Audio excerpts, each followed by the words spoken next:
X-Men stories are rarely simple, but the Phoenix is on a whole other level.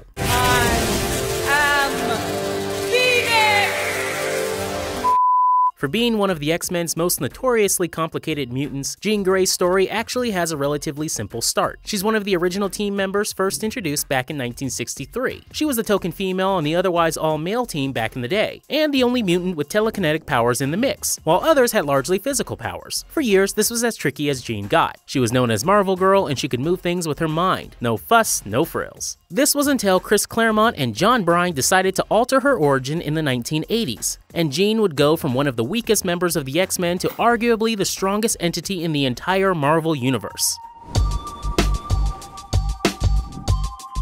Over time, more of Jean's origin was revealed to be a somewhat insidious effort by Charles Xavier, who had clocked her as an up-and-coming telepath with potentially dangerous abilities. As she was enrolled in Xavier's Academy for Gifted Youngsters, Professor X placed special telepathic blocks in Jean's brain to limit her mutation to just telekinesis at first. After a considerable amount of time, training, and practice, her telepathic powers were eventually unlocked. But over time, Xavier's fears started to become realities. It began slowly at first. During a mission set in space, Jean was forced to sacrifice herself to save her teammates, but in doing so, sent a massive telepathic plea out into the universe itself. A plea that was answered by a cosmic power known as the Phoenix Force, the manifestation of the power of creation and life itself in the universe. The Phoenix Force would take up residence inside of Jean, saving her from a near-death experience. She emerged with a new look and codename, Phoenix. Jean, who is Phoenix?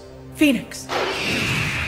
Am I Phoenix? For a few fleeting moments, Jean seemed mostly fine despite the trauma, and her revival was mysterious but not completely unheard of in superhero comics. But after some time, the truth came to light. Well, sort of. The Phoenix Force had actually taken over Jean's body and mind, creating a duplicate body to house her consciousness and the Force itself, along with Jean's memories, while Jean's real body was placed in a special stasis pod / cocoon to be healed. Look, X-Men stories are a lot of things, but simple ain't one of them.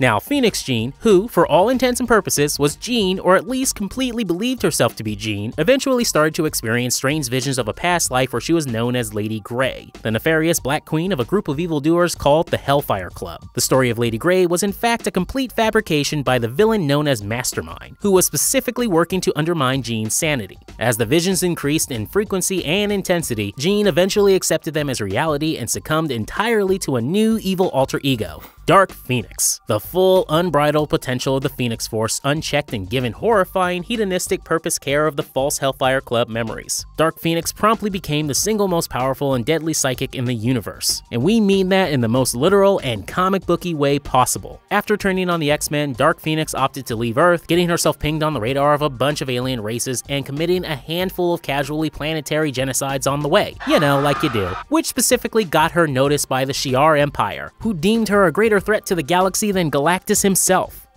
It's over 9,000! The Shi'ar nearly enacted Plan Omega, which would involve destroying the entire solar system in an effort to destroy Dark Phoenix, but thankfully the X-Men were able to head things off before they went that far. After briefly regaining her sense of self and her human memories, Jean heroically sacrificed herself, forcing the Phoenix Force out of her body and saving the universe. They can't begin to comprehend what you are. Even your X-Men. You can. We can guess based on the trailers that we're going to see a pretty villainous turn for Jean on the big screen, as is par for the course in the source material. But it's difficult to guess just how this particular incarnation of the Phoenix Force is actually going to work. It seems like a safe bet to expect a major self-sacrifice moment from Jean by the end of the movie, but with the news that the ending has been reshot, where things will end up is really anyone's guess. It's pretty unlikely that we'll see big screen versions of any of Jean's clones, though if only for the fact that this particular arm of the X-Men cinematic universe is likely coming to a close thanks to the Disney-Fox buyout. But hey, anything's possible. It's too late. Thanks for watching, everyone. Make sure to subscribe to the channel and let us know if you're excited about Dark Phoenix in the comment section down below. Until next time, bye-bye.